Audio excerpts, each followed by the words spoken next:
Nos últimos anos, o racismo, antes evitado ou mesmo negado no debate público, tem ganho uma presença constante e crescente na imprensa escrita e nos programas jornalísticos de rádio e televisão. Isso, evidentemente, não está acontecendo por acaso, mas como resultado da atuação da militância negra e de seus aliados num trabalho de conscientização de nossa sociedade. Nesse quadro, merecem destaque ações como a criação de uma escola antirracista, tema de nosso programa de hoje.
Nossa convidada de hoje é formada em Letras, Língua Portuguesa, pela Universidade do Estado do Rio de Janeiro e tem pós-graduação lato sensu em Ensino de Leitura e Produção Textual. Laureada com o Prêmio Condedini 2019, na categoria de Professor Orientador e membro da Rede de Professores Antirracista, é professora regente da Secretaria Municipal de Educação na Escola Embaixador Barros Hurtado, no bairro de Cordovil, que tem como projeto ser um modelo de combate ao racismo na área da educação. Vamos conversar com a educadora e militante Mônica Aniceto Barros. Mônica, é um grande prazer recebê-la aqui em nosso programa, especialmente uma pessoa como você, que tem dedicado sua carreira à construção de um modelo educacional capaz de atacar o racismo num dos seus mais importantes veículos de reprodução, o ambiente escolar. Muito obrigada. É uma honra estar aqui. Muito obrigada mesmo pelo convite. E essa tem sido tudo o que eu acredito desde que eu entrei na educação pública, né? Faz 10 anos que eu estou na educação pública, e desde que eu cheguei, esse tem sido meu objetivo, tudo que eu acredito. Mônica, você fez graduação em Letras, Língua Portuguesa. O que despertou seu interesse pelo idioma nessa perspectiva acadêmica? Professor. Eu fui aluna da FATEC. Aliás, a FATEC é outra marca que tem, que eu só entrei na FATEC porque eu não entendi que a coordenadora estava sendo racista. Eu estudava numa escola pública, e aí a coordenadora chegou e falou: olha, vem você, na hora da merenda, vocês vão lá na secretaria que eu quero falar com vocês. E eu andava com essas meninas que eram brancas, escola pública. E ela chamou 7 meninas. Perdão, Mônica, onde? Que bairro a escola? O bairro Jardim América. Jardim América. E aí, como eu andava com as meninas, as meninas falaram: a gente tem que ir lá na secretaria. E eu fui. Eu falei: posso ir? Aí elas: pode. E eu fui. E, na verdade, a coordenadora só queria avisar que abriu o curso para a FATEC, que é a escola técnica. E aí eu falei: eu posso fazer também? Aí ela me olhou com uma carinha de pena, que hoje eu entendo que era pena, fez assim: pode. E eu fiz a inscrição, não tinha internet ainda. Eu passei em 17º lugar. Quantas vagas? Acho que era 50. E dessas 7 meninas, só passaram 3, e quase assim, bem lá embaixo. E a minha pergunta foi: por que ela não falou com todo mundo? Era só uma informação. Era para ter falado com outras pessoas.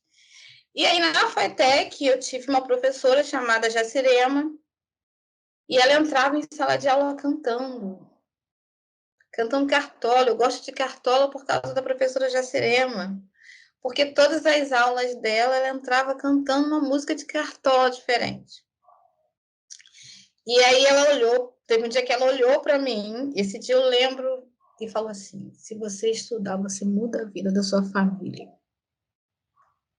E aí, quando eu tive a oportunidade de fazer faculdade, eu sou da primeira turma de cotas do Brasil, ainda não era nem cotas raciais, eram cotas de alunos de escola pública, que foi a UERJ, que era SAID, nem era racial. E aí eu me inscrevi para fazer o vestibular. E aí, lógico, letras. Português e Lógico, literatura. por quê? Por quê? Explica pra gente essa lógica. Lógico, porque eu queria ser Jacirema. Eu achava que eu poderia ser a Jacirema.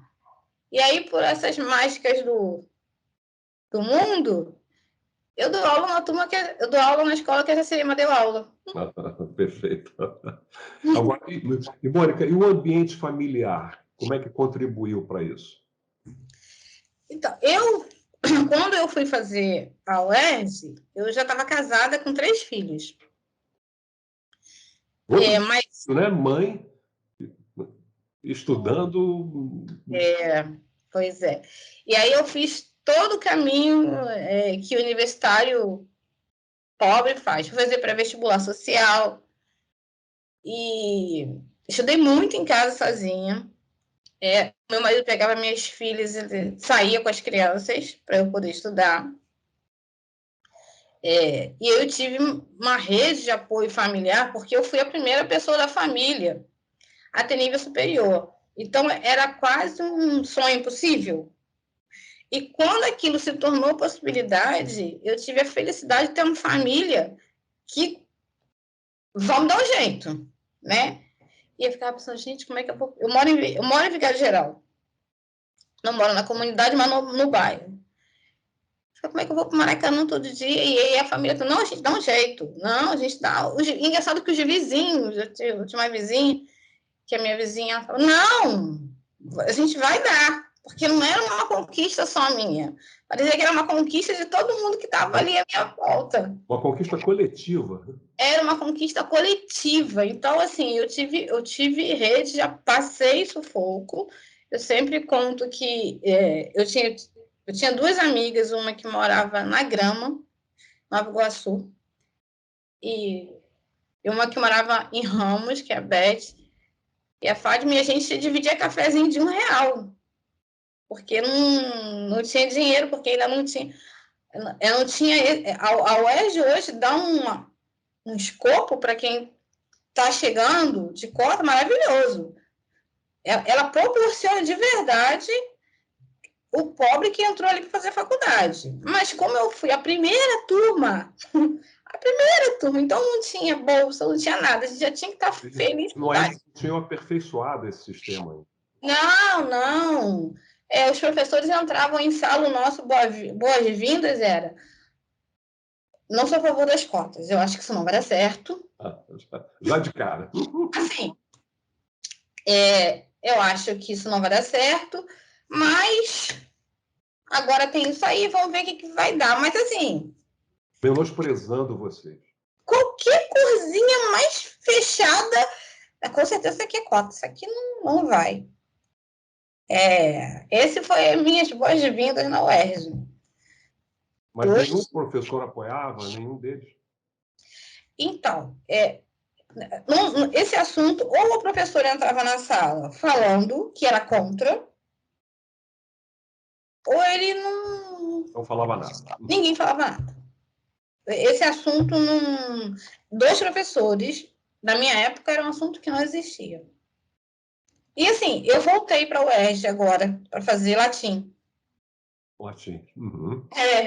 Estou fazendo latim. E depois desse tempo todo, e ainda não tem em letras nenhuma matéria, nenhuma cadeira que fale sobre educação antirracista, que fale sobre a linguagem, o racismo. Nenhuma, não tem. Nada. O que tem é no 12, em pedagogia, e aí eletiva, faz quem quer, mas específica desse assunto em letras, não tem. Agora, diga uma coisa, como é que veio essa ideia da pós-graduação em ensino de leitura e produção textual? Eu gosto muito de argumentação, sempre gostei da argumentação, né, dos teóricos de argumentação, e aí fui fazer, não tinha nada específico, e aí eu fui fazer produção de texto, que tem a ver com argumentação. Eu sempre dei aula, quando eu dava aula no Estado, eu dava aula para o ensino médio, então eu sempre dava assim para o terceiro ano, e aí tinha que ter a redação, porque iam fazer provas. E aí faz parte do que, até hoje, a argumentação, todo o embasamento que eu tenho antirracista, né, na escola que eu dou aula hoje, tem a ver com a argumentação, porque tem que dar aula, né? A gente traz o assunto, mas a aula precisa ser dada. E nono ano e terceiro ano do ensino médio, tem que ter produção de texto. E aí, argumentação. Agora, estimular o gosto pela leitura e pela escrita em crianças pobres e periféricas parece um imenso desafio. Como é que se pode vencê-lo? Começa pelo que a criança sabe. Eu acho muito mais fácil começar pelo aquilo que ele já conhece, que ele já sabe. Então, por exemplo, deixa eu ver um exemplo aqui. Tem um funk que fala sobre. É que ele era só mais um Silva, mais estrela no bilho, ele era funkeiro, mas era pai de família. E aí a gente fala das conjunções. E vamos levando, vamos levando. Quando eu quero que as crianças leiam Machado de Assis, a gente sempre, no ano, sempre lê Machado de Assis. Esse ano a gente mudou um pouquinho, mas eles sempre leem Machado de Assis. Lima Barreto, esses autores. Sempre, mas o meu nono ano, assim, eu gosto muito de Dom Casmurro, porque como a gente faz seminário, e aí antes eu levo várias historinhas, eu levo um funk que fala sobre ciúme, eu levo matérias de homens que matam mulheres por causa de ciúme, e vou trazendo. Chega um Dom Casmurro e fala, gente, isso aqui é igualzinho. Olha, ele sentia ciúme dela. Só que a gente não faz se traiu, se não traiu. E aí, traiu? Vamos lá ver. E eles leem, falam Você tem que sobre. se aproximar do universo deles. Tem que fazer sentido. Tanto literatura como a gramática, a língua, precisa fazer sentido. Eu gosto da gramática porque eu acho importante. Porque para concurso, para a gente que é pobre, concurso ajuda muito. Então, mas até a gramática precisa fazer sentido. Se não faz sentido, para que eu preciso aprender? Para que eu preciso aprender pretérito imperfeito? Para que isso? Isso não faz sentido. Para que eu vou usar crase? Que loucura! Para que eu preciso disso? Então, precisa fazer sentido. Mônica, você é, como a gente costuma dizer, uma militante de carteirinha, que é membro da rede de professores antirracistas, né? Nós vamos querer saber mais sobre o que a levou por esse caminho, mas no próximo bloco.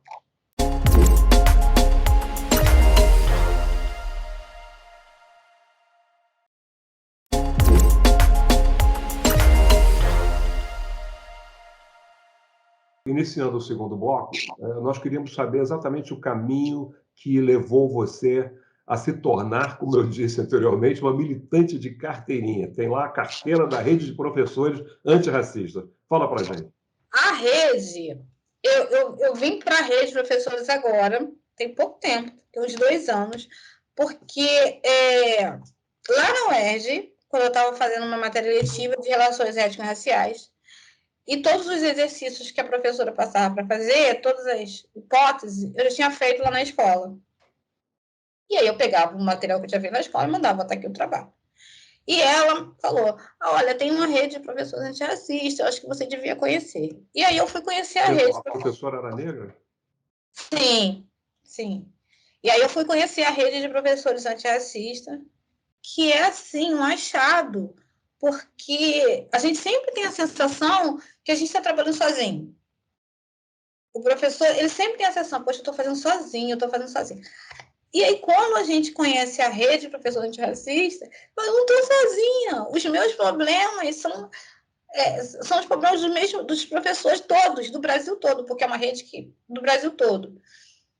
E aí a gente escuta o outro e fala, e aí talvez o problema do outro, a solução que o outro deu me ajude aqui no Rio de Janeiro, a solução que eu dei aqui no Rio ajude a menina do Ceará. A mentora, que é a Lavigne, ela consegue juntar todo mundo, assim, junta e fala, vocês não estão sozinhos não, olha, tá vendo, tem esse monte de gente aqui que está trabalhando para uma educação antirracista. Eu já fazia antes os trabalhos, o que a rede fez, o que a rede faz, é te dar embasamento teórico, porque nem sempre, a gente precisa de embasamento teórico, até para trabalhar o racismo. Então, por exemplo, falar de intolerância religiosa, e se alguém vai reclamar, não na minha escola, quero deixar isso claro, eu estou num espaço privilegiado em que toda a direção, a gestão, os professores entenderam. Mas, por exemplo, para falar de intolerância religiosa, se algum pai ou uma mãe reclamar, a gente tem, olha, 10.639 aqui, ó, isso aqui é lei. Eu não tô inventando. É lei aqui, ó, tá vendo? Essa lei aqui. Então, a gente está trabalhando em cima de uma lei. E esses conhecimentos teóricos nem sempre são tão consolidados. Por exemplo, a Lei 10.639 é de 2003. 2003. E não consegue ainda se colocar essa lei em prática nas escolas. Existe uma resistência muito grande à aplicação dessa lei ainda. 2003. E a gente ainda está, olha, precisamos implantar a lei de 2003.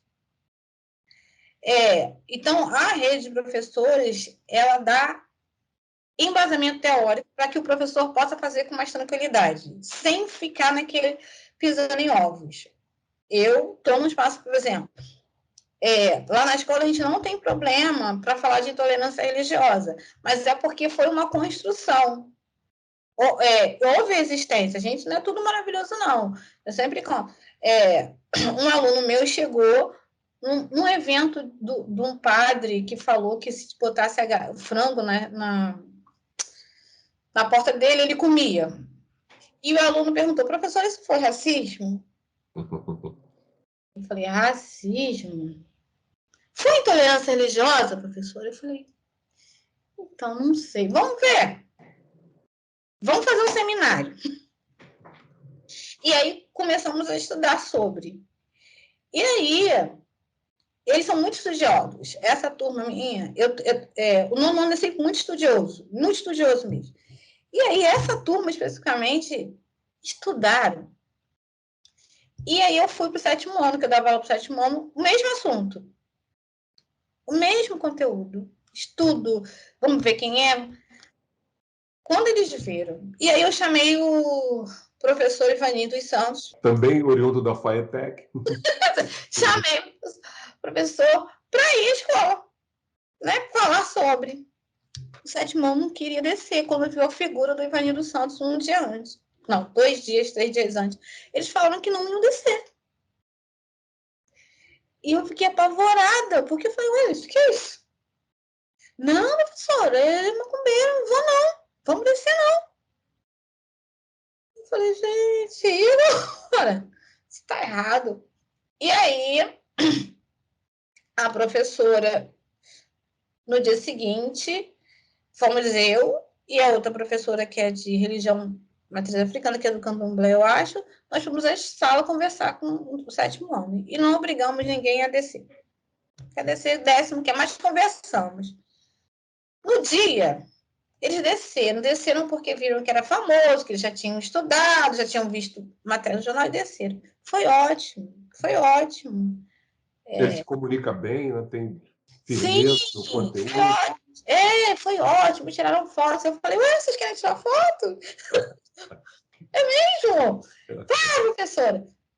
E eu não tive problema nenhum. Mas eu não tive problema nenhum porque eu tenho uma escola que me dá suporte por trás. Eu tenho toda uma escola que vamos junto, caminha junto.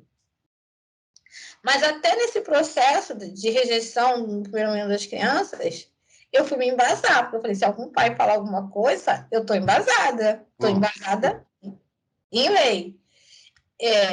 Então, eu te assisto de carteirinha é porque eu preciso de embasamento teórico prático. Não só a teoria, eu preciso da prática. Então, a rede de professores, eles não dão prática. Agora, nos últimos anos, como eu disse no início, o racismo tem se tornado um tema fortemente presente no debate público, diferentemente do que ocorria no passado. A que você atribui essa mudança? Eu acho que tem tanta caminhada, então, porque eu posso dizer que eu sou fruto do Dom Filó, eu sou fruto do Senhor, né, do movimento negro.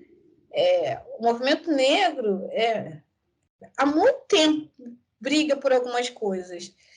E eu acho que esse crescimento, essa visibilidade,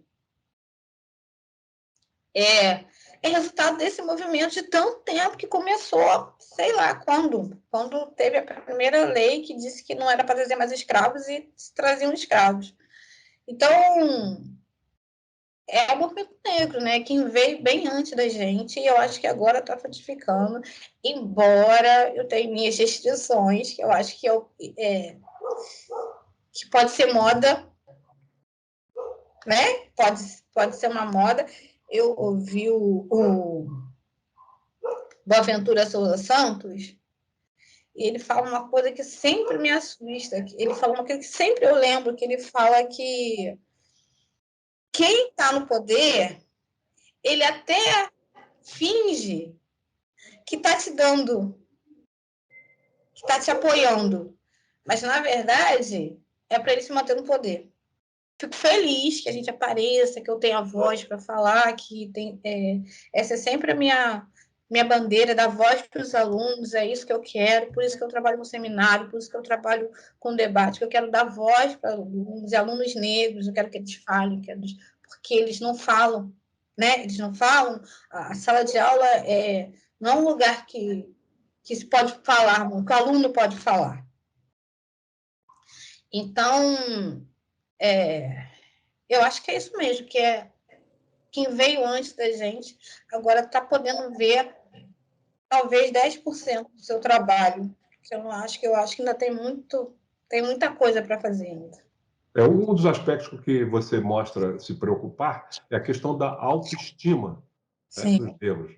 E um aspecto interessante que a gente tem visto nesses últimos tempos é uma presença crescente dos negros nos anúncios, não é? O que a gente não via, inclusive posições de protagonismo nos anúncios, aquele anúncio da Jeep em que o garotinho negro vê os monstros chegando, mulheres negras dirigindo automóveis, coisas que a gente não via no passado. Então, desse ponto de vista da autoestima, eu creio que você concorda que tem sido muito positivo. Ah, concordo. Quando a Flávia foi à escola, ela percebeu assim, a gente não tem aluna. Se tem, deve ser 10% que a gente nem percebe. A gente não tem aluno negro com cabelo esticado. Significativo. E ela falou, meu Deus, não tem aluno com cabelo esticado, muito black, muito cacheado. E isso é mídia. Isso é porque ela passou a se ver, então pode, então eu posso usar o meu cabelo. E aí tem um monte de creme. E eu falo para ela assim, qual creme que você colocou? Seu cabelo tá lindo. E ela fala, professor, R$7,99. Só o fato de eu perguntar e falar que seu cabelo está lindo, qual foi o creme que você usa, no dia seguinte ela já vem, olha, professora, passei o creme. Essa é a minha função. Agora, Mônica, segundo o filósofo francês Louis Althusser, a escola é, ao lado da família e da mídia, um dos que ele chama aparelhos ideológicos que disseminam as ideias e, evidentemente, também os preconceitos das elites. Como combatê-los no ambiente escolar? É. Eu bato que tem que dar voz. A gente precisa... As crianças... Eu sempre acho que a escola não foi um ambiente criado para aluno negro. Ele já chega naquela escola ali achando que aquele ali não é o lugar dele.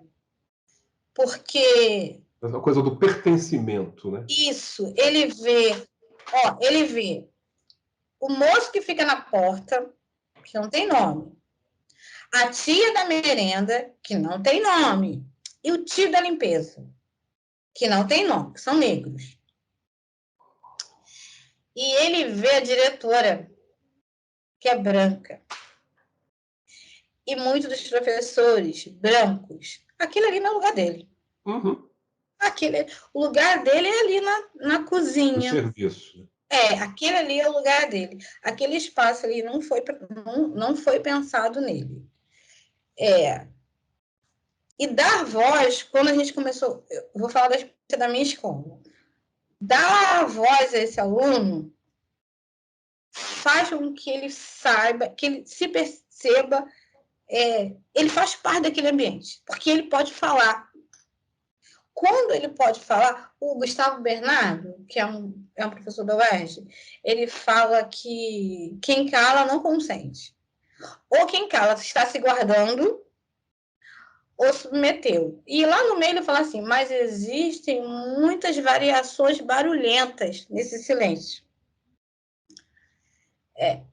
Esse silêncio desse aluno que não pode falar, que provavelmente é o preto, né? Até na linguagem a gente fala assim, que o branco, muito inteligente, e o pretinho é muito esforçado. Muito esforçado. Não, ele é inteligente. Essas variações, elas viram, essas variações, no silêncio, elas viram briga. Então, é deixar o aluno falar, dar voz a esse aluno. E como você tem feito, estimulá-los também, não é? A se posicionar, a se colocar diante dos temas dessa sociedade tão complexa, né, como é a nossa. Infelizmente, Mônica, nós estamos chegando ao fim do programa, mas eu quero te agradecer muito por haver compartilhado essas ideias, as suas reflexões, essas suas experiências no campo da educação, e particularmente de uma perspectiva da necessidade exatamente de fazer um letramento racial, né, com os alunos, para que eles aprendam a se colocar diante dessa sociedade, para que eles aumentem a sua autoestima, para fim, que eles se sintam realmente iguais diante dos outros. Muito obrigado, Mônica. Foi um grande prazer conversar com você. Muito obrigada, eu que agradeço.